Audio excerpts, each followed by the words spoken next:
Graça e paz, irmãos, amém? Meu Deus, eu não estou sozinha, eu estou acompanhada da minha amiga Patrícia. Na outra vez que eu vim, a Val, que veio comigo, é uma amiga em conjunto nossa. Hoje a Val estava para o Rio.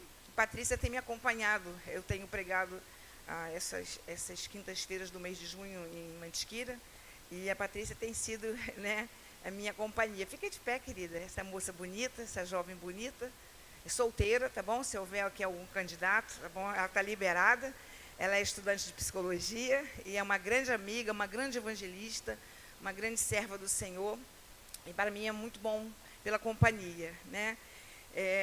Eu estou um pouco assim debilitada, ela até reparou minha voz, mas essa madrugada, às 2h40, nosso telefone tocou, meu esposo precisou sair para resolver uma situação, e eu acordei assustada e depois não consegui dormir mais. Isso é muito ruim, quem já teve o sono interrompido, né, é muito ruim. Mas, realmente, quando eu fui convidada para ministrar, eu vou falar para os irmãos que eu tenho uma experiência, já li alguns livros sobre o assunto, né, tenho 2 experiências muito interessantes sobre isso, e acho fundamental que esse tema seja estudado pela igreja, né, muito importante, mas eu nunca tinha ministrado sobre esse tema. E aí, quando ela me convidou, eu tinha uma ministração no domingo próximo, e aí me ligaram, uma igreja, por conta da pandemia, resolveu cancelar os eventos, e aí então eu voltei dei um retorno para a Daniele, dizendo que então eu poderia estar aqui. E como ela disse, nós vamos dividir em 2 aulas, amém? Então, o foco do temperamento, né, ou a ênfase do temperamento sobre a questão do serviço, do ministério, nós vamos trabalhar na próxima semana. Para mim é bom esses desafios, porque eu cresço muito. Primeiro, cresço pela leitura, né? Cresço pelo desdobramento da aula, porque você não tem a revista pronta, você tem que criar uma aula, preparar uma aula, e a gente acaba crescendo.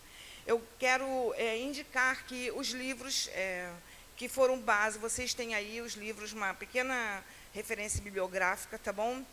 Que nós usamos.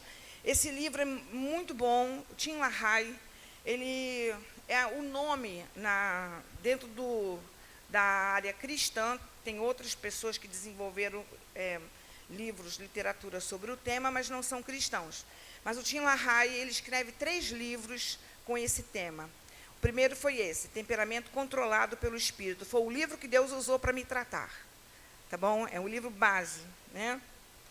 O segundo é esse aqui. Esse é até da minha igreja, o meu eu perdi, mas vou ganhar um, né? Já sei que eu vou ganhar um. Temperamentos Transformados. Esse livro é muito gostoso de ler, tá bom? Ele trabalha a partir dos temperamentos nos personagens bíblicos. E eu vou terminar a aula de hoje com uma dinâmica. Vamos ver se vocês são bons de Bíblia mesmo, né? Me disseram que sim, então vamos fazer uma dinâmica com vocês, tá? E esse livro é muito prático. Um outro livro do Tim LaHaye que não está aí, o meu eu perdi, porque a gente empresta, né? Por que agimos como agimos? Esse livro é excelente para quem também quer se autoconhecer, do mesmo autor. Usamos esse livro aqui, O Temperamento que Deus lhe deu. Esse livro é católico, tá bom, irmãos? Mas o conteúdo dele, a análise que ele faz, e esse autor é bom, porque ele vai trabalhar não só a questão das características, mas, por exemplo, um pai como deve educar seu filho, um marido como vai se relacionar com a esposa, a partir dos dados do seu temperamento. Então, ele é muito bom para isso. Eu indico esse livro aqui, Práticas Devocionais. Esse eu peguei emprestado, porque o meu também eu perdi, mas eu vou fazer um curso sobre práticas devocionais, e minha amiga Kátia me emprestou o dela, e foi muito útil para mim. Esse livro aqui, gente, para discipulado, não tem melhor. E ele é bem fininho, vocês estão vendo? É da editora Ultimato, tá? Ele tem 17 práticas, como meditar na Bíblia, como orar, como se autoconhecer, tá bom? Como se confessar, várias práticas que são indispensáveis para o nosso crescimento espiritual. Esse eu só posso mostrar, não está à venda, esse livro é de minha autoria, foi meu primeiro livro, mas eu falo sobre a importância do autoconhecimento e os perigos que resultam quando a gente tem uma autoimagem muito acima ou muito abaixo daquilo que realmente somos, né? Bom, vamos lá. Eu vou começar com um texto, vocês têm aí, está na apostila, tá bom? 2 Coríntios, quando o apóstolo Paulo, vamos ler o que está na apostila, vamos ler do jeito que está aí. Quem está com o material? Quem tem a cópia? Bastante gente. Baixem as mãos. Quem não tem esse material? Olha, pastor, olha para trás. Acho que 70%. Acho que 70%. Fica de mão levantada, quem não tem? Olha, pastor. Então, por que não tem? O pastor está mandando perguntar. Eu estou nova aqui, hein, gente. Não está mais vendendo, pastor. Aí o pastor pergunta, por que não está mais vendendo? Ó, a Dani tem uma administração, eu tenho outra, não fala para ela não, tá? Gente, chama a Bruna para mim. Ainda tem para vender? Você quer comprar? Então, vamos vender rapidinho? Segura aqui. Enquanto ele vai providenciar. Já separa R$5 aí, que a pessoa vai passar. Pega a revista e me dá R$5. Tá, enquanto ele... Se 5 me dá 10 e não tem troco. Vamos lá, enquanto ele vai fazer isso, eu vou contar para vocês o meu contato, tá bom, com esse assunto. Eu cresci numa igreja, além de pobre, em todos os sentidos, mas eu tenho 56 anos, faço 57 agora no próximo mês. Não parece, né? Graças a Deus, porque eu sou prima de Sara, né? A mulher de Abraão, vocês sabem a história. Então, eu cresci numa igreja. Naquela época não se falava em aconselhamento, não se falava em gabinete pastoral. Vocês, quem aqui sabe disso, né? Da minha época, vai lembrar disso. Nossos conflitos eram resolvidos na vara do papai. E eu, quando eu fiquei jovem, primeiro começou quando o meu noivo faleceu. O meu noivo foi irmão da missionária Rosane, que a congrega aqui com vocês. E depois do falecimento do Aloísio, eu conheci um grupo, Deus colocou na minha vida um grupo para cuidar de mim. E eu estava muito mal por conta de alguns conflitos.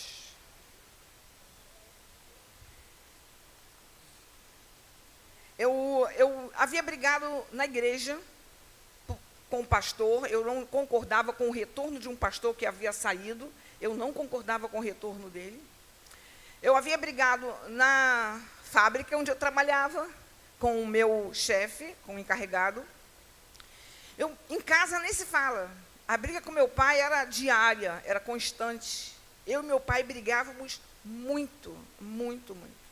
E eu brigava também com a minha mãe.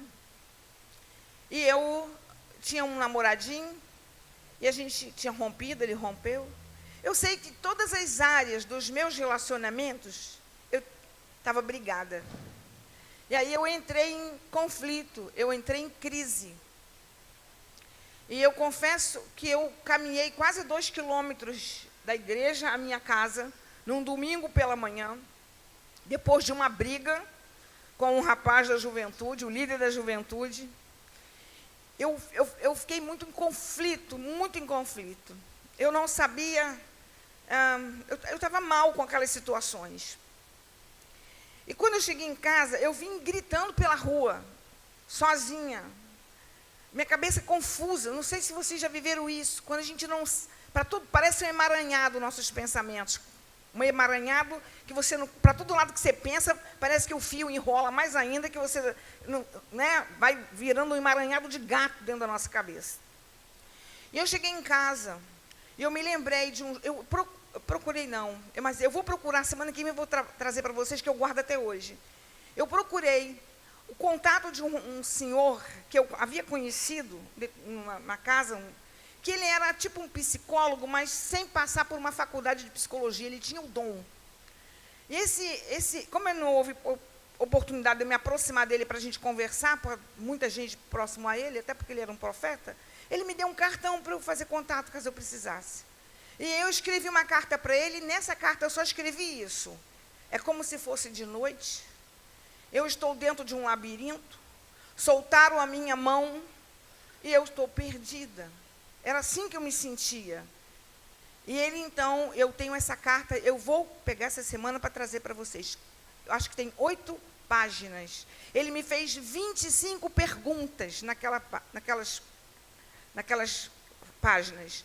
E ele me dava a resposta. E ele colocou essa foto que vocês têm na apostila de vocês, esse quadrinho aqui. Esse quadrinho aqui, ele está dentro desse livro. Me parece dentro desse do outro, mas esses dois. Essa aqui, ó, essa parte aqui da capa, só que ela foi tirada, os adjetivos, as qualidades e fraquezas. Mas eu não sei a página, mas ele está dentro de um desses dois.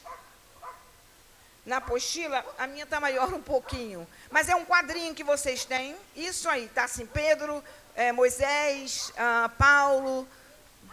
É a penúltima página. Esse quadrinho, ele tirou o xerox, enviou para mim e disse assim: Paulina, você é colérica. Eu nem sabia o que é isso, né? Você é colérica. Procure ler esse livro. E ele falou: com certeza você é batizada com o Espírito Santo. E eu era. E ele começou a me orientar. E aí eu peguei o livro para ler. Irmão, sim, diante de Deus, o efeito foi o contrário. O efeito foi o contrário. Em vez de me curar, me piorou. Porque eu fiquei com raiva de Deus quando eu vi como eu era. Vocês vão ver aí, daqui a pouco a gente vai apresentar. O colérico é o pior dos temperamentos. Eu sou cruel, sarcástica, irônica, iracunda, explosiva, sem misericórdia. Isso por baixo, assim, né? Mas quando eu comecei a olhar para mim e ver meus defeitos, eu fiquei tão mal, que eu fiquei com raiva de Deus. Porque Deus me fez assim. E eu fiquei 2 anos sem me envolver com a igreja. Fiquei 2 anos numa tendência depressiva muito grande. Eu não queria relacionamentos, eu não queria me expor. E o colérico é líder, por natureza. E a igreja sofreu com a minha ausência, porque eu não queria liderar nenhum departamento mais. Não quis mais ficar em evidência. Porque a impressão que eu tinha é que eu estava vestida com uma roupa imunda. Todo mundo viu, menos eu. Essa foi a impressão que eu tive. Todo mundo sabia que eu era assim, menos eu. Então, quando eu vi como eu era, eu fiquei muito mal, muito mal. E o pior é que não dava para mudar. Até que um dia, eu fui a uma igreja, Assembleia de Deus, dessa minha amiga, Nilda, em Santa Cruz, e diante de Deus, eles iam me dar oportunidade para... Eu sabia que eles iam me dar oportunidade para dar uma saudação, e eu peguei a Bíblia com muita rapidez, assim, para folhear, para procurar um versículo para eu ler. E a minha Bíblia abriu em Jeremias 18, quando o Senhor disse para Jeremias: desce a casa do oleiro, e lá eu farei você ouvir as minhas palavras. Irmãos, diante de Deus, a letra tremia. As letras desse versículo, elas mexiam. E eu fiquei assim: que isso? E a letra mexia. Só aquele versículo. Me deram oportunidade, eu li, voltei para casa. Quando eu cheguei em casa, quase meia-noite, que eu abri a Bíblia, a letra de novo. Eu fui conferir o que era aquilo. E a letra de novo, só aquele texto. Eu fiquei assim, assustada. Eu com sono e com fome, não, ó o colérico, ó, não, meu humor muda imediatamente. Eu falei para Deus assim: Senhor, eu estou com muito sono, eu não tenho estrutura para orar agora, mas se é o Senhor que está querendo falar comigo, então me acorda de madrugada, que eu prometo que eu vou orar. Dormi, 3 horas da madrugada, escutei uma voz: Paulina. Eu acordei assim, absolutamente sem sono. Fui ao banheiro, voltei, peguei a Bíblia. Quando eu peguei a Bíblia, de novo, aquele texto, a letra mexia. Então, eu não vou dizer que eu dobrei os joelhos, não. Eu sentei no chão, fechei a Bíblia e falei isso para Deus: Senhor, eu não sei nem o que eu tenho que pedir, porque nem eu sei o que está acontecendo comigo. Eu não sei como orar, porque eu não sei diagnosticar o que eu sinto, o que eu penso. essa confusão de coisas na minha mente, de sentimentos. Eu não sei o que te pedir, mas o Senhor sabe o que eu preciso. O que eu quero que o Senhor saiba é que aqui hoje é a sala do oleiro, é a casa do oleiro, esse quarto é a casa do oleiro. E eu desço para ouvir o Senhor, o que tem que ser feito comigo, o que tem que ser feito. Irmãos, diante de Deus, a parede do meu quarto virou uma tela de cinema. E eu ouvi uma voz falar assim: Paulina, minha filha, você se lembra disso? Aí apareciam as cenas, eu falando mal do meu pastor. E quando eu estou com raiva de uma pessoa, eu fico falando dela para outras pessoas. Eu falando mal do meu pastor. Eu brigando com a minha mãe, como eu brigava com a minha mãe. Porque minha mãe é melancólica, perfeccionista, detalhista. E eu sou colérica, não gosto de detalhes. E não gosto que vai corrigir o que eu fiz, porque eu sou autoconfiante. E minha mãe perguntava: você fechou o gás? Às vezes eu nem tinha fechado. Eu falei: fechei. Porque eu não queria levantar para verificar. A minha mãe levantava e ia verificar se eu tinha fechado. Aquilo me irritava sobremodo na minha mãe. E eu brigando com a minha mãe. Aí aparecia eu na fábrica. Apareciam várias cenas e eu via eu pecando. Eu via os meus pecados e eu fui me envergonhando e pedindo perdão. Outra coisa, 40 minutos Deus ficou me mostrando o que eu fazia, como eu reagia. E aí eu fui pedindo perdão, pedindo perdão, pedindo perdão, pedindo perdão. E aí fui deitar. Quando chegou na segunda-feira, Deus usou um profeta. Na época éramos amigos. Ele foi à minha casa. E eu ia falar o nome aqui, mas ele é muito famoso, deixa eu ficar quietinho. Ele foi à minha casa e Deus usou ele para mim e falou assim: eu te fiz nova, agora você vai começar a florescer. Aquilo que eu culpei Deus eram pecados meus. Eu não queria admitir, os irmãos não entenderam? Aquilo que eu achava, Deus me fez assim, na verdade era a minha natureza pecaminosa, que eu não queria admitir. Então, esse foi o meu primeiro contato com o tema dos temperamentos. Depois, graças a Deus, Deus foi me ensinando, porque a partir do momento que você se autoconhece, é o que a gente vai falar aqui hoje, é mais fácil você identificar e até pedir perdão para Deus, e até deixar Deus te tratar, amém? Porque as fraquezas do temperamento nosso, elas não são erradicadas de nós, assim como as nossas forças. Vou te dar essa notícia, foi minha outra experiência que eu tive, porque eu achei que eu nunca mais ia brigar. Vocês estão entendendo? Eu achei que eu nunca mais ia falar mal dos outros. Eu achei que eu nunca mais ia ser sem misericórdia, que nunca mais ia ter. Só que eu tive de novo. E aí, então, de novo, a angústia, até entender. Digam comigo, fraquezas podem ser controladas pelo Espírito Santo. E forças devem ser potencializadas. Amém? Então, hoje você vai entender isso.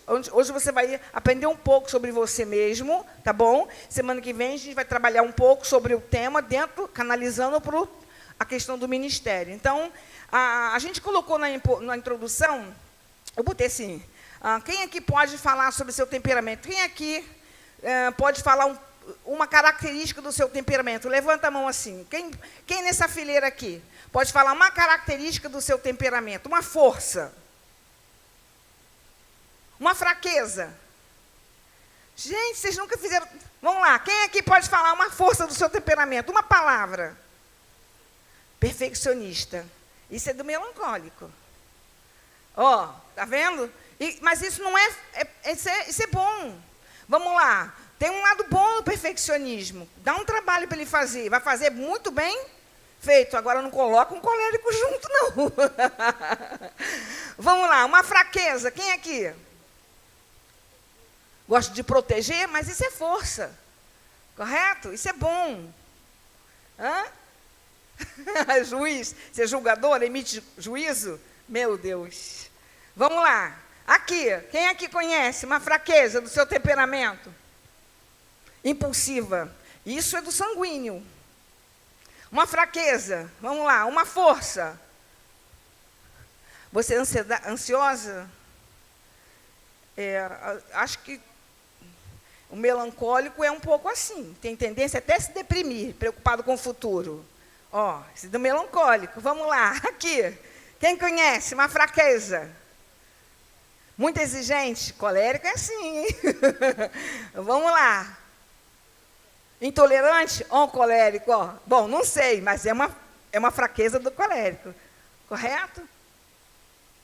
Insistente, não desiste com facilidade? Isso também é do colérico, sabia? Isso é bom. A gente tem uma meta, a gente vai até o final. Só que mata quem está na frente, que quer obstruir a gente. É muito interessante esse estudo. Então, a Bíblia corrobora com essa máxima socrática que diz: conhece-te a ti mesmo. Às vezes a gente conhece tanto o que está fora da gente, mas a gente conhece tão pouco sobre nós mesmos. Mas a Bíblia fala sobre o autoexame. Amém, irmãos? Vamos ler lá o que está escrito em Coríntios, vamos lá? Todo mundo junto. Examinai-vos, provai-vos, faça um exame acerca de você. Coloque você mesmo na mesa para dissecar quem você é. E olha que a maioria que não soube falar sobre si mesmo. Então, a gente não está obedecendo a esse mandamento. Olha como é importante, correto? Vocês imaginam um piloto que vai levantar voo e não verifica os motores, não verifica as portas, não verifica aquelas máscaras que caem, não verifica nada do avião. Você viajaria com ele? Então, imagina a gente vivendo a vida cristã, querendo voar na vida cristã, mas sem olhar para dentro de nós mesmos. Então, a prática do autoexame, ela é necessária, né? Edmundo Calame advertiu que as consequências por a gente omitir um autoexame são muito sérias. O perigo é a gente ficar com o coração endurecido e não perceber, naufragar na fé e não perceber, porque faltou esse autoexame, tá bom? E o que é o estudo do temperamento? Nada mais é do que uma ferramenta para você se autoexaminar. Amém? Estudar o temperamento é uma ferramenta para você conhecer a você mesmo. Por exemplo, se eu não lesse aquele livro, se aquele homem, aquele profeta não mandasse para mim aquela carta, com aquela foto, com o nome do livro, e eu não lesse o livro, irmãos, com certeza eu não estaria aqui. Com certeza. Não seria possível Deus me colocar onde me colocou. Eu fui quase 15 anos, trabalhei com uma igreja na redatoria da escola dominical. Eu era escritora e redatora da revista de escola dominical. Eu tenho algumas revistas escritas, são lições de minha autoria. E todas as outras que não eram escritas por mim, passavam por mim para eu fazer revisão, tanto teológica quanto da área da gramática. Então, era um cargo, metodista wesleyana, então era um cargo de alta responsabilidade. Eu tinha uma posição de muita responsabilidade. Deus não poderia me colocar onde me colocou. Imagina eu colérica sem ser tratada. Quanta gente eu ia matar no meio do meu caminho? Seria muito difícil, irmãos. Eu não chegaria lá se eu não permitisse que Deus me tratasse. Não é? Então, o autoexame, o estudo do temperamento, é uma ferramenta que permite a realização do autoexame, porque nos ajuda a identificar as áreas em potencial que nós temos, ou as forças que temos que podem ser potencializadas, e as fraquezas que temos que precisam ser tratadas. Amém? Vamos lá. Qual é a importância da gente olhar para dentro da gente mesmo? Pastor Elben César, ele escreveu isso aqui, ó, vocês têm na apostila. A arte da introspecção, que não é muito a minha praia, olha só, eu confesso a minha dificuldade. Eu faço porque eu oro todo dia. E todo dia, quando eu oro, eu tenho na oração um momento em que eu vou confessar. Eu tenho adoração, confissão, louvor, intercessão. Tem os elementos da oração. Um dos elementos da oração que Jesus me ensinou é: Pai, perdoa os meus. Quem já orou assim? Perdoa os meus pecados. Qual o pecado que você está pedindo perdão? Vocês entenderam? Quando eu dobro os joelhos, eu faço um retrospecto do dia anterior. Do que eu fiz, aonde eu fui, como eu me comportei, porque não dá para eu fazer da semana passada. Então, eu faço todo dia para lembrar o dia anterior, para poder pedir perdão. Os irmãos entenderam aqui? Senão, a gente vai pecando por... Como é que se fala? A gente vai pecando por varejo e vai pedindo perdão por atacado. Vamos entender aqui? A gente peca, por exemplo, mentindo, peca se irritando, peca falando mal de alguém. Pecado tem nome. Mas na hora que a gente vai confessar, a gente, Senhor, perdoa todos os meus. Mas qual pecado você está se arrependendo? E como vai haver perdão se não houver arrependimento? E como arrependimento se não há lembrança? Os irmãos entenderam aqui? E a gente vai acumulando o pecado. Então, o autoexame ele é necessário por isso, né? É a arte de investigar a si mesmo, acuradamente, com o propósito de localizar os erros e os acertos, tá bom? A virtude, o pecado, o sucesso ou o fracasso, sempre na perspectiva cristã, sempre tendo a Bíblia como nossa lupa. Ele é um ato reflexivo, é da gente olhar para a gente mesmo. Vamos lá, pela prática do autoexame, o crente inquire a sua própria alma. Não é loucura, é bíblico você conversar com você mesmo. Por que estás abatida, ó minha alma? Davi está falando com quem? Com ele mesmo. Não é? Eu estou vivendo de 2 semanas para cá, ela está me acompanhando. Eu estou vivendo uma situação, eu estou mais ou menos sarando, mas não estou sarada ainda não. Mas eu estou com uma vontade muito grande de brigar com uma pessoa. Confesso para os irmãos. E aí, eu já fui no terraço umas 2 vezes, só para ver lá se ele sai, o meu vizinho, só para eles ver a hora que ele vai sair, né? Para poder descer e falar com ele. Mas Deus está sendo tão misericordioso comigo, com ele, que Deus não está deixando a gente se encontrar. Até essa ira passar e eu falar o que Deus quer que eu fale, no tom que Deus quer que eu fale. Vão estar entendendo aqui? Porque se é que Deus quer que eu fale, que às vezes Deus quer usar outro para corrigir, não eu. Mas eu estou sofrendo. Minha carne está indo para o pó. E aí vai eu para o espelho e falo com ele com raiva. Vai eu para o joelho e peço a Deus perdão, porque falei lá no banheiro. Mas Deus vai me dar autocontrole, está me dando. Né? Por causa da força da ofensa. Eu estou falando isso para os irmãos por conta da força da ofensa. Não faço isso. Já me ofendi outras vezes, mas dessa vez a ofensa foi muito grande. Né? É muito mesmo. Muita vontade de levar uma varada. Vamos lá. Vamos ler a Bíblia. No Salmo 13, quem puder me ajude. Versículo 2 e Salmo 42, verso 5. Acho que o Salmo 42, verso 5, a gente até já falou aqui.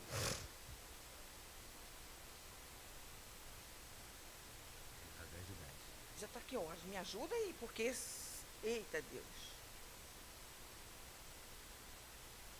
Ok. Vamos lá? Quem pode ler? Salmo 42, 5.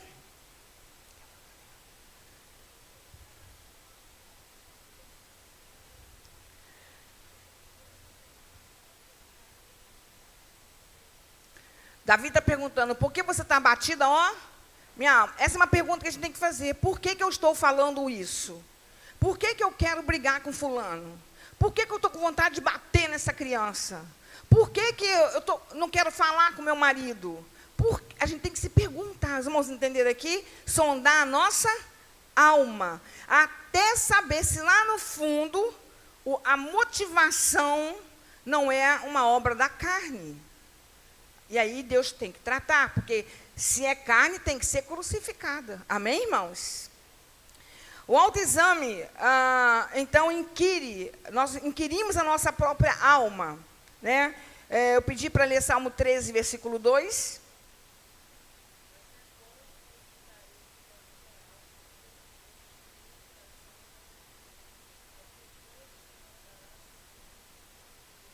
Olha, ele está perguntando a Deus, mas falando com ele mesmo. Então, essas perguntas são processos de autoexame. Por que ele é necessário? Primeiro, ele é um mandamento bíblico. Amém, irmãos? Paulo disse, quando escreve para as pessoas na hora da ceia. O que Paulo diz lá? Examinai-vos, cada um faça um exame de si mesmo. Portanto, examine-se o homem a si e tome o pão, e coma o pão, e tome o cálice. Então, a ceia é uma ocasião para o autoexame. Amém? Mas imagina, aqui ceia uma vez por mês? Mas quem aqui reconhece que peca mais de uma vez em 30 dias? Imagina você só pedindo perdão na hora da ceia. Quanto pecadinho ficou aí acumulado durante esse período. E, irmãos, isso eu estou brincando, a gente ri, né? Bota uma dose de humor, porque eu acredito que Deus tem um bom senso de humor, mas a coisa é séria. Porque a Bíblia diz que porque pessoas não fazem um autoexame e tomam a ceia indignamente, existem pessoas doentes e gente até que morre. Pecado não confessado pode gerar doença. Jesus, quando curou aquele paralítico na poço de Betesda, quando Jesus o encontrou no dia seguinte, Jesus falou para ele, não peques mais para não te acontecer coisa pior. Está lá em João capítulo 5. Eu conheço pessoas que foram feridas por Deus por causa de pecado. Eu estava na reunião em que essa moça se levantou contra o pastor, eu vi e ouvi o que essa senhora falou para o meu pastor, e o que ela fez na hora que foi saindo da igreja. E depois eu estava com uma minha irmã numa consagração de um pastor leigo, analfabeto, mas um profeta de Deus. E vem aquela irmã com uma criança toda doentinha, uma adolescente igual a mim. E ela disse, pastor, eu trouxe aqui para o senhor orar. E aquele profeta olhou, e eu e minha irmã sentados assim.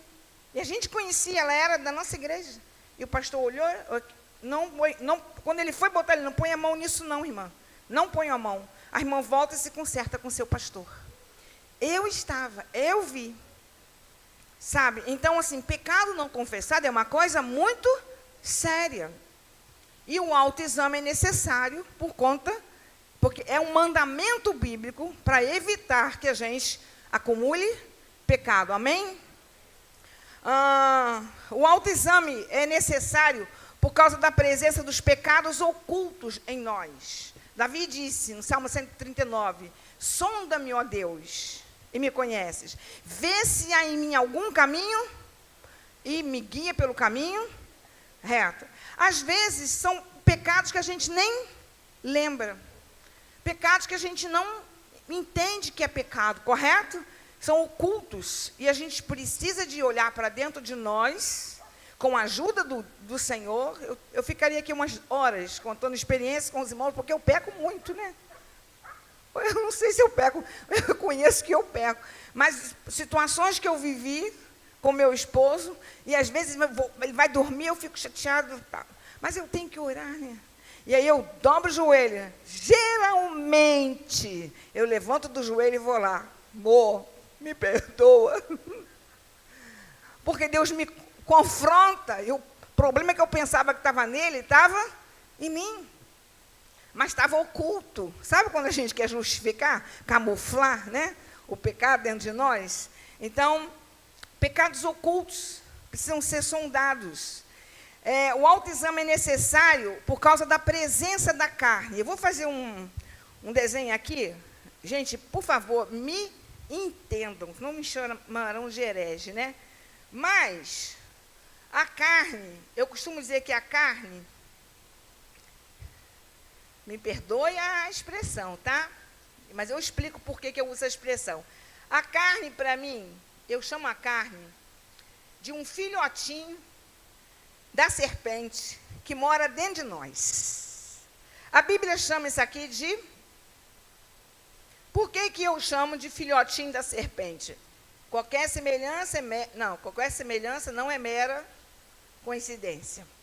Eu tirei essa semelhança lá de Números, capítulo 21, tá bom? Porque quando o povo peca, pede carne, murmuração é pecado? Sim ou não?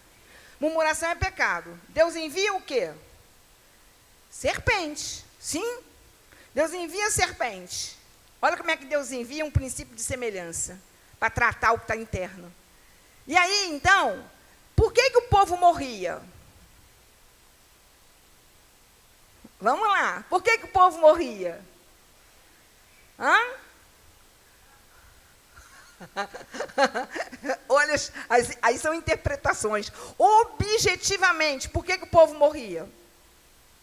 Por causa da picada da serpente, gente. Sim ou não? A serpente picava, o povo morria. Amém? Mas a serpente era a causa externa. Por que o povo morria? Por causa do pecado de murmuração. Causa interna. Causa interna, princípio de semelhança com causa externa. Os irmãos entenderam aqui? Então, por isso que eu digo que o pecado, a carne é o pecado que reside em nós. Ele é um princípio de semelhança. Quanto maior semelhança Satanás encontrar em nós, mais oportunidades ele tem de agir na nossa história. Então, por que é importante um autoexame? Porque isso aqui ainda está dentro de nós e precisa ser crucificado. Nunca vai ser erradicado, nunca não, só na glorificação do nosso corpo. E a tendência dessa carne é justificar o pecado. A tendência da carne é dizer que você está certa. Entenderam, irmãos? Você está com a razão. A carne não vai abrir mão, e o diabo quer isso mesmo.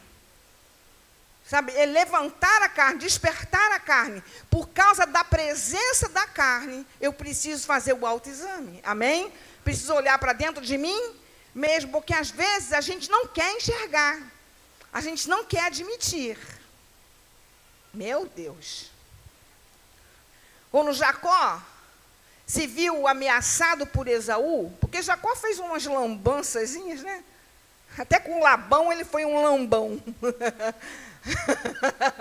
Foi um trocadilho agora, né? Mas ele encontrou um Labão encontrou um lambão. Foi uma lambança só. Mas Jacó foi fazendo as lambanças dele até chegar um momento que não tinha mais como fazer lambança. Porque Esaú vinha para matá-lo com 400 homens. Quando ele quer voltar lá, né, passar para o território de Seir, manda um recado para o irmão vem com 400 homens armados, não era para dar um abraço nem um beijinho, não. O negócio ali ia ficar sério. Mas Jacó não foi orar? Sim. O problema de Jacó era o quê? Com o irmão Esaú. Ele pensava que era. Mas quando ele vai orar, o que Deus pergunta para ele? Qual é o seu? O problema está no seu nome, o problema está em você.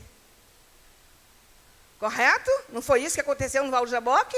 Deus tratou Jacó, correto? Trouxe outro nome, aí outra coisa, outra história, outra mensagem. Mas Jacó saiu dali mancando e foi encontrar Esaú. O que aconteceu? Esaú abraçou, beijou e tudo bem. Ué, mas o problema não era Esaú? Jacó pensava que o problema era Esaú, mas o problema estava dentro de Jacó. Muitos dos problemas que nós enfrentamos têm origem dentro de nós. E a gente fica, Deus trata o meu filho, Deus trata o meu marido, Deus trata fulano, Deus trata fulano. E Deus quer levar você para o Jaboque para tratar você. Então, esse que só o autoexame vai proporcionar esse autoconhecimento, onde a gente vai diagnosticar as áreas que precisam ser tratadas. Amém? Pai querido, me ajuda. Eu fico nervosa quando eu vejo a hora. Né? Mas vamos lá. Jonathan Edwards, um dos grandes pregadores que a gente conhece na história, disse assim: como o pecado é tão enganoso e como temos muito pecado no coração, é difícil julgar nossos próprios caminhos com justiça. Por isso, deveríamos fazer um autoexame diligente e nos preocupar em descobrir se há em nós algum caminho mau. Vamos lá, o autoexame é necessário para evitar o endurecimento do coração, ou progressivo do coração. O que acontece quando uma pessoa não faz isso durante muito tempo? Ela não vai deixando que o Espírito Santo mostre os pecados que há dentro dela. Gente, ninguém se desvia na fé de uma hora para outra. Foi um acúmulo de situações de pecados não confessados. E aí o coração vai se endurecendo, a pessoa passa a ser uma religiosa, me perdoe, mas Jesus usa a expressão hipócrita, correto? E ela não permitiu que Deus trate o seu coração, até o momento que ela não suporta mais. Então, o autoexame é necessário, né? O Christopher, ele é autor de um livro, Christopher Vicente. Eu baixei o livro, tá, em PDF, porque eu não tive como comprar na coisa, porque ia demorar a chegar também. Mas ele disse o seguinte, Christopher Vicente, ele é autor do livro a prática do autoexame nos puritanos. Os puritanos levaram muito a sério a prática do autoexame. Ele disse assim, uma das mais notáveis características de um hipócrita é que ele não pratica o autoexame. Como ele não olha para dentro de si, todos os defeitos dele ele vai ver no outro, né?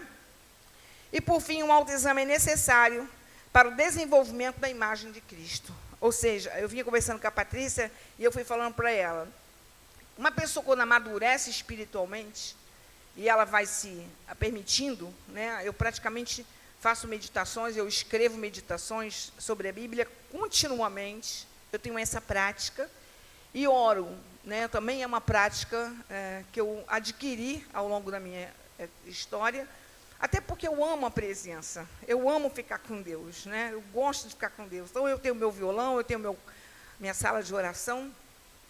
Mas, quando a gente vai amadurecendo, você não vai identificando na pessoa aquelas fraquezas daquele temperamento.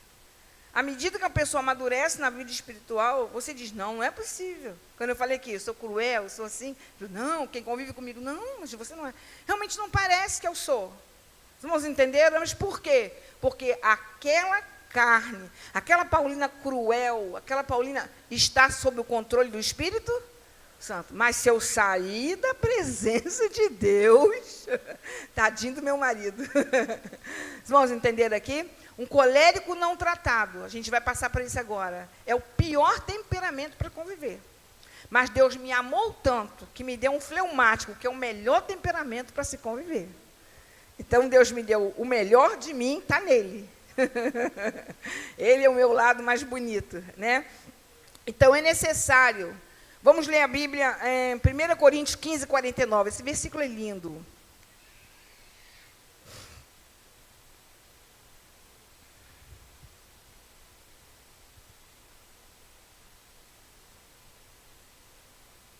Quem pode ler? Quem achou?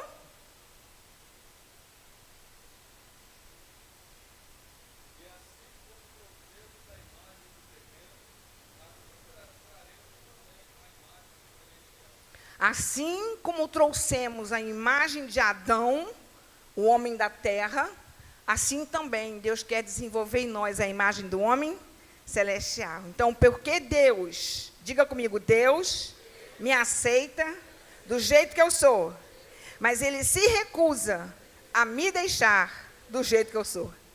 Amém? Te aceitou, mas Ele vai te colocar numa olaria, onde Ele vai te moldar, até ver que Jesus está em você. Esse é o processo, desenvolvimento da imagem de Cristo e que glorifica a Deus. Amém? Então, o que é o temperamento? Ele é uma ferramenta para o exercício do autoexame. Vamos colocar um videozinho, eu vou pedir para o pastor Vicente me ajudar ali, pode ser? Isso. Você sabia que cada ser humano possui um temperamento? Os temperamentos são conjuntos de inclinações íntimas que brotam da constituição fisiológica dos seres humanos. Há 4 tipos de temperamentos: o temperamento sanguíneo, fleumático, colérico e melancólico. Essa divisão surgiu por volta de 400 anos antes de Cristo, embasado por Hipócrates, considerado por muitos o pai da medicina. Hipócrates também era um grande filósofo grego. Desde então, esse assunto se tornou objeto de estudos por diversos psicólogos, neurocientistas e até filósofos. Não é tão fácil acharmos uma definição para toda a complexidade que habita em nós. Ao analisarmos os temperamentos que mais condiz com nossas características, tendências emocionais, humor e também personalidade, nós conseguimos compreender muitas coisas ao nosso respeito. Quando começamos a ter um esclarecimento sobre nós, mudamos diretamente o modo como nos relacionamos com o próximo e lidamos com a nossa vida. O temperamento é um dos aspectos da personalidade que aponta algumas individualidades do nosso comportamento. O nosso temperamento nos ajuda a somar um conjunto de determinadas tendências e também auxilia na forma de vermos o mundo, termos alguns interesses particulares, algumas habilidades também que são mais evidentes. Alguns autores acreditam que o temperamento humano é possível ser observado ainda nos primeiros anos de vida, pois tem uma grande influência genética. O primeiro temperamento é o sanguíneo. Os sanguíneos são extrovertidos e sensíveis. Os sanguíneos são indivíduos que não passam despercebidos em local algum, pois são espontâneos e gostam muito de interagir. Além disso, eles gostam de fazer gestos largos e falam muito bem em público. Os pontos fortes do temperamento sanguíneo é que eles são comunicativos, resilientes, muito adaptáveis e bem entusiastas. Os pontos que precisam ser trabalhados no temperamento sanguíneo é a impulsividade, a falta de atenção, a superficialidade e o exagero. O temperamento fleumático. Este temperamento, as pessoas que são deste temperamento costumam ser sonhadoras, são pessoas pacíficas, dóceis. Os fleumáticos gostam muito de rotinas, dia após dia fazendo a mesma coisa. O silêncio também eles gostam bastante e dificilmente perdem o controle, pois costumam avaliar tudo antes de reagir. São pessoas pacientes, observadoras, disciplinadas, preferem não manifestar suas opiniões em público e não costumam reagir bem quando são criticados. São pessoas equilibradas e muito confiáveis. Sabe aquele seu amigo que você pode contar os melhores segredos que ele não fala para ninguém? Quem sabe ele não pode ser um fleumático. Os pontos que precisam ser trabalhados são muito lentos e têm uma certa resistência a mudanças e muito indecisos também. O próximo temperamento é o colérico. Este temperamento é bem explosivo, ambicioso e dominador. Os indivíduos deste temperamento possuem uma grande capacidade de planejarem e também muita energia. E muitas vezes podem ser até impulsivos. Os pontos fortes são determinados, têm uma habilidade de liderança muito grande e são muito práticos na sua vida pessoal. Pontos que eles precisam trabalhar. Geralmente as pessoas de temperamento colérico têm tendências a serem mais egocêntricos, serem intolerantes e impacientes. E por último, o melancólico. As pessoas que têm um temperamento melancólico são mais tímidos, são mais artísticos, são pessoas que gostam de instrumentos, gostam de artes, gostam de ler livros, obras de literatura e são mais solitários. Os melancólicos eles têm uma sensibilidade muito aflorada, são pessoas profundas, bem detalhistas e introvertidas e têm muita dificuldade de expor os seus sentimentos. Também são pessoas fiéis, são bem desconfiadas e escolhem profissões em que eles possam atuar sozinhos sem dependerem de ninguém. Os pontos mais fortes do melancólico é que eles são leais, são dedicados e têm muita sensibilidade. Os pontos que precisam ser trabalhados é que podem ser egoístas, pessimistas e muito inflexíveis. Embora cada um de nós tenha um temperamento, não significa que ele não pode ser melhorado e aprimorado em seus pontos fracos. São apenas tendências humanas que podem ser ajustadas durante a vida. Você se identificou com algum destes temperamentos? Ainda tem dúvidas? Faça o quiz que deixamos aqui embaixo na descrição. E lembre-se, conhecer a si mesmo é o caminho de toda a sabedoria. Amém? Aí eu vou deixar ali, pode passar, depois vocês vão ver ali, eu deixei um link, 2 links. Eu gostaria de pedir a vocês, tá bom? Gostaria de pedir a vocês que para a próxima semana vocês fizessem o teste do temperamento. Pode ser? Tá? Você tem 2 links ali para você poder fazer o teste do temperamento. Agora, então vamos lá. Vamos começar. Eu queria que vocês... Quem tem caneta aí? Rapidinho, tá bom? Porque eu vou terminar com uma dinâmica. Então vamos lá. Eu vou apresentar, vocês já viram ali, mas aqui então tem o senhor sanguíneo, ok? O que vocês vão fazer? Na folha de vocês, se vocês têm alguma dessas características, bota um Szinho assim, tá bom? Vamos botando no S, tá? Para vocês se... então, extrovertido, o sanguíneo está sempre alegre, sempre de bom humor, né? Criativo, contagia os outros, vai fazer uma coisa, todo mundo, sabe, ele está no ambiente, ele contagia o ambiente. É gente que não pode faltar numa festa, que todo mundo sente a falta dele. Esse é o sanguíneo, bem-humorado, emotivo, né? Ele tem as emoções muito afloradas, chora com facilidade, demonstra suas emoções com muita facilidade, tá bom? Espontâneo, ingênuo, faz amizade com facilidade, gosta de crianças, é otimista, não tem medo do amanhã, fala antes de pensar, tá bom? O sanguíneo é assim, né?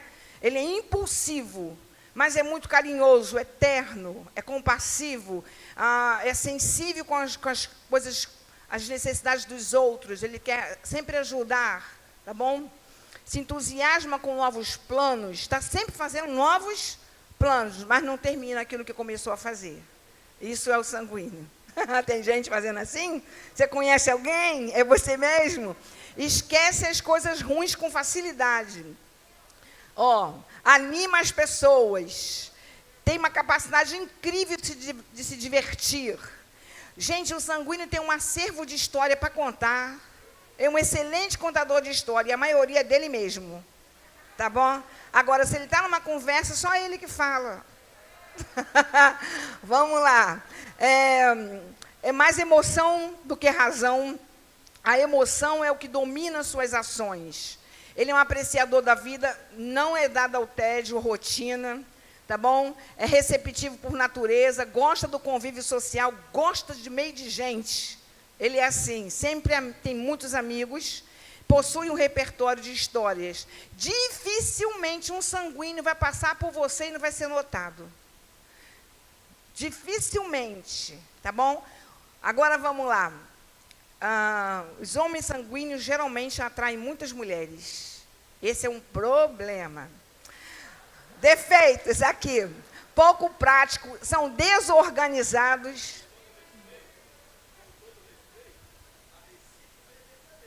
Sim, a recíproca é verdadeira. É verdade. Eles gostam de chamar atenção. Geralmente, o sanguíneo se veste muito bem. Também, então, gostam de chamar atenção, se vestem bem, né? Gostam de atrair a atenção dos outros para si. Falam alto, sabe? Entra no ambiente, cheguei. Sabe aquela pessoa que chegou chegando? É o sanguíneo. Então, pontos fracos. Então, vocês têm alguns. Age sem pensar. Tem tendência à lascívia. Não é dado à fidelidade. Mas não é nem porque que não é como eu vou dizer, maldade, não. É que ele não consegue cumprir os votos. Ele muda de acordo com o ambiente. Né? O sanguíneo é igual camaleão, já mudou de acordo com o ambiente? Ele é assim. Indisciplinado, pouco produtivo. Geralmente um sanguíneo é aquela criança, aquele adolescente, que os pais dizem assim, nossa, esse menino vai longe. Mas quando chega à idade adulta não produziu nada, porque não teve disciplina. Vamos entender aqui? Muito potencial sem disciplina. Ele começa e não termina os planos, não conhece seus limites,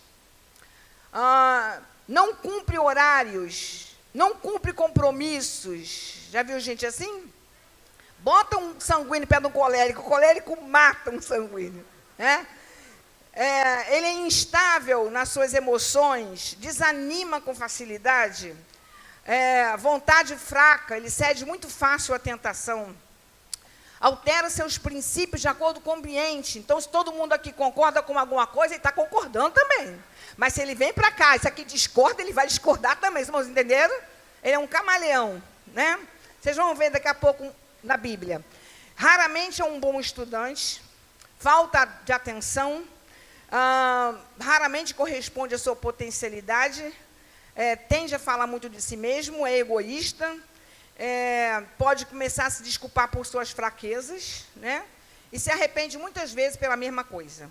Então, se você se identificou, então coloca-se um Szinho em algumas coisas, porque nem sempre a gente tem todos eles. Irmãos, estão entendendo aqui? Nós podemos ter uma combinação de temperamentos. Amém? Eu tenho 2 tipos de temperamento, colérico e sanguíneo. Então, às vezes, você tem um pouco de outro temperamento. Então, vamos lá. Esse aqui é o senhor colérico, é euzinho aqui. Tá bom? Ativo, prático, está sempre ocupado com alguma coisa. Voluntarioso, autossuficiente. Colérico confia muito em si mesmo, na sua capacidade, tá bom? Decidido, tem facilidade para tomar decisões. Coléricos geralmente são líderes. Vibra com muita atividade. Pouco influenciado pelo meio, ele influencia o meio, bem diferente do sanguíneo. Não se amedronta nas adversidades, pelo contrário. Ele usa a adversidade para ir para frente. Né? Não tem medo. Não é dado a detalhes, que me irritar, me contou uma história com muito detalhe. Não vacila sob pressão, é firme, é objetivo, insistente, não se abala com críticas, autodisciplinado, otimista, enérgico, não liga para artes, gosta de desafios, tem uma firmeza inabalável, vontade férrea, possui coerência de propósito, não se compadece facilmente. A parte emocional é menos tratada no seu temperamento. É hábil em reconhecer oportunidades. Vai colocando um C, se você se identifica, tá bom? Possui um cérebro bem organizado, não é dado à análise. É planejador. Quando ele decide uma meta, sai da frente dele. Ele pode esmagar quem está no seu caminho. É dominador, é tirânico, é ousado nas emergências, extrovertido, não enxerga dificuldades. Agora, vamos lá, insensível, irado, coléricos são explosivos. Infringe até direito dos outros para atingir seu objetivo. Não tem compaixão. Agressivo, rancoroso, vingativo. Olha eu, Senhor. Prepotente.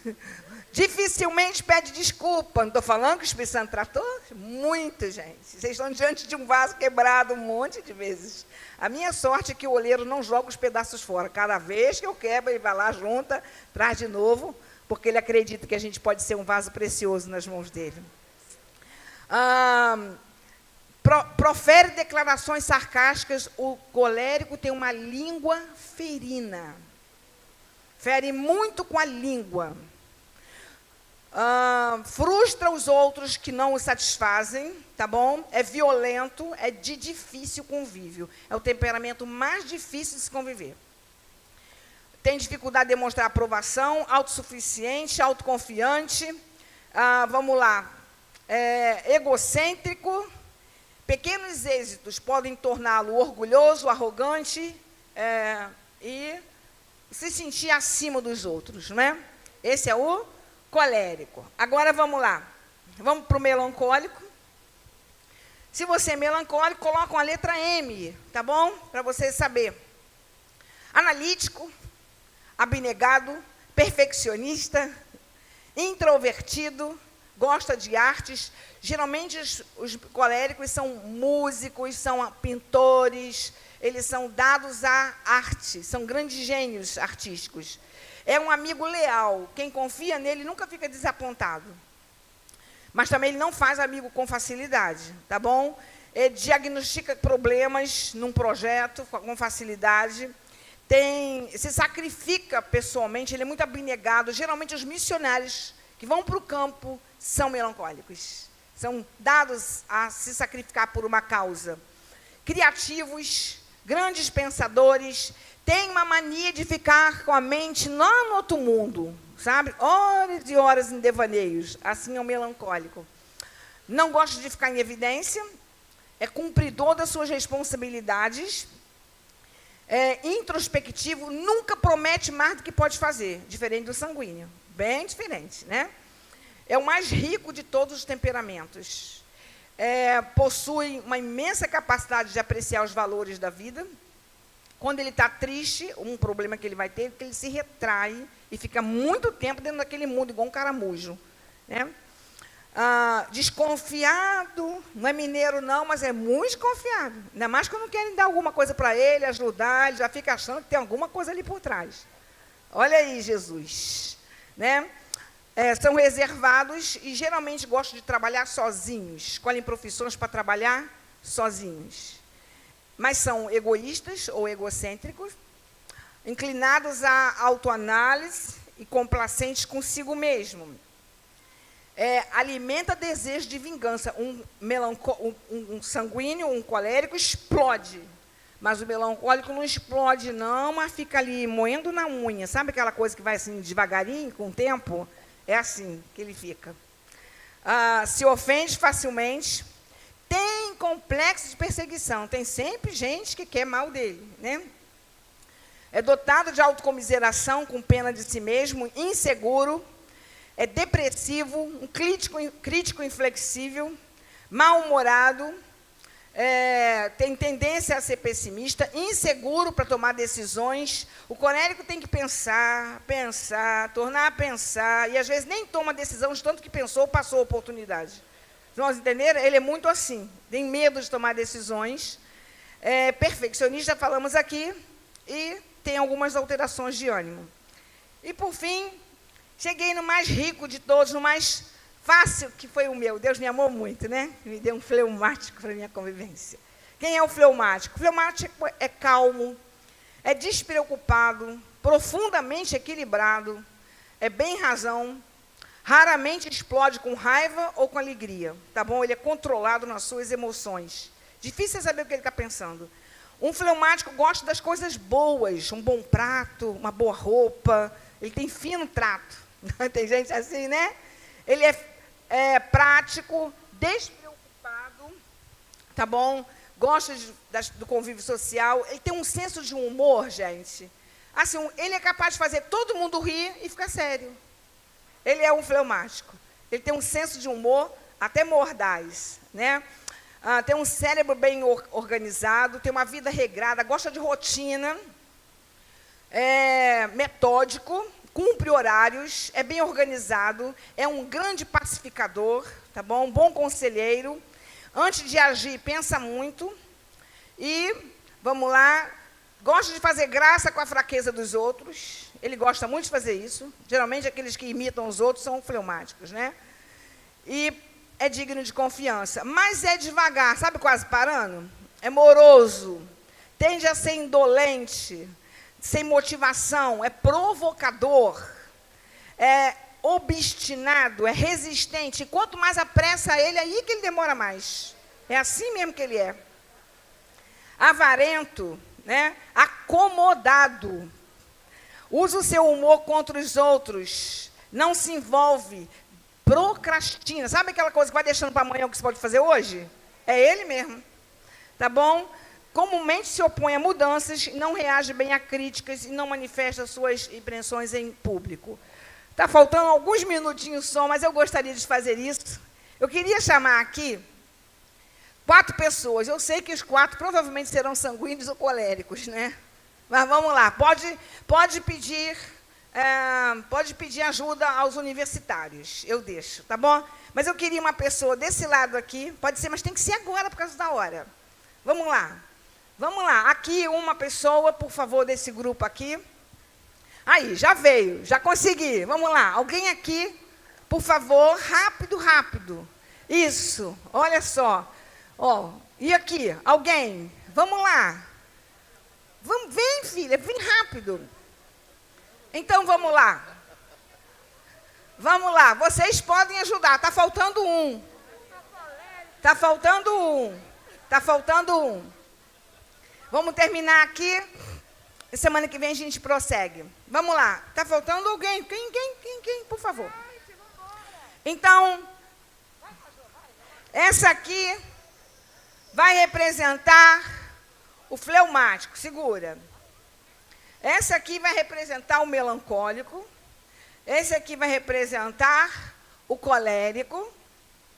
Então, vocês vão olhar para a figura e vão tentar identificar. Nós temos na Bíblia Pedro, sanguíneo. Paulo, colérico. Abraão, fleumático. Moisés, melancólico. Eu quero, vamos agora vocês. Se você não souber, o grupo, os universitários vai ter que ajudar, tá bom? Qualquer passagem, vou dar 1 minuto. Vocês vão lembrar qualquer passagem, tá bom? Na Bíblia, na vida deles, que identifica uma característica desse temperamento. Vocês podem ajudar. Vamos lá. Vou começar por ela. Vou dar tempo para a senhora pensar. Na vida de Pedro, qualquer passagem que pode exemplificar algum desses. Vamos lá. Na hora que estão indo prender Jesus, ele corta a orelha do servo mau. Parabéns! Isso aí, sabe o que é? Impulsividade do sanguíneo. Agir sem? Muito bem. Vamos lá. Agora, aqui. De Paulo, colérico. Lembra? Os universitários podem ajudar.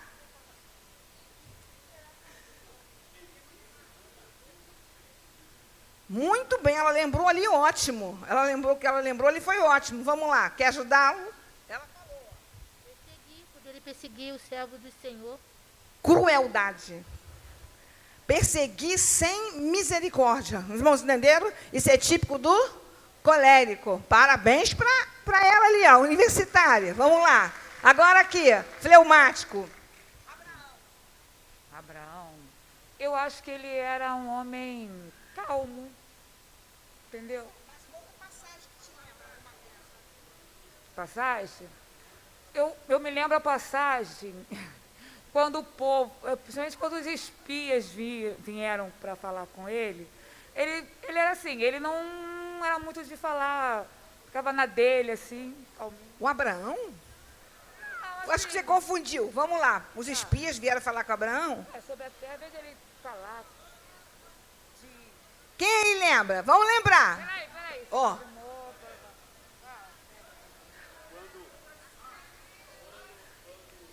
A Sara mandou mandar a mulher embora com o filho. Abraão falou, vai embora e tal. Né? Pacato, não quer se envolver. Os irmãos entenderam aqui? Não quer briga. Sara mandava nele. É muito do fleumático mulher mandar nele, viu? Abraão. Vamos lá, parabéns para o pastor Palmas aí. Agora vamos lá. O melancólico Moisés. Lembra? Quando Deus mandou ele tocar na rocha, ele feriu a rocha. Aquilo ali foi um acesso de ira. E aquilo ali, sabe o que foi? Por quê? E é próprio do melancólico? Ficar guardando a raiva por muito? E na hora que foi, explodiu. Aquilo ali é próprio do melancólico. O colérico age na hora. O melancólico vai guardando. Muito bem. Parabéns aqui, parabéns. Gente, oi. Então, eu vou dar aqui para os... vocês perderam, viu? Eu vou dar aqui um prêmio para elas. Agora, vocês não podem dividir, que são muitos universitários. Obrigada. Deus abençoe. Tá bom? Pode. Gente, nós vamos terminar, então. Vocês têm aí no final... que o temperamento, descobrir o temperamento, existem 3 coisas para a gente finalizar aqui, tá bom? Descobrir o temperamento não pode nos servir, na última página vocês têm isso aí, não pode servir para a gente criticar as pessoas, tá? Considerações sobre os temperamentos, tá bom? Nós devemos cuidar para não fazer da análise do temperamento um ato nocivo. Por exemplo, eu já sei quem é, a gente vai identificando, correto? E falar em público a fraqueza da pessoa. Os irmãos entenderam? Amém? Não é para isso. A Bíblia manda a gente falar a verdade em amor, tá bom? Outra coisa, a gente não pode usar o temperamento para justificar o comportamento. Eu sou assim mesmo, sabe? Eu nasci assim, eu vou ser assim, aquela síndrome de Gabriela, tá? Não podemos. O comportamento pode ser explicado, mas a gente não pode justificar. Amém? Terceiro, a gente tem que considerar, falam comigo assim, temperamento não dita meu destino. Amém? Eu não vou ficar para sempre do jeito que eu sou, porque Deus é poderoso para nos transformar. Amém?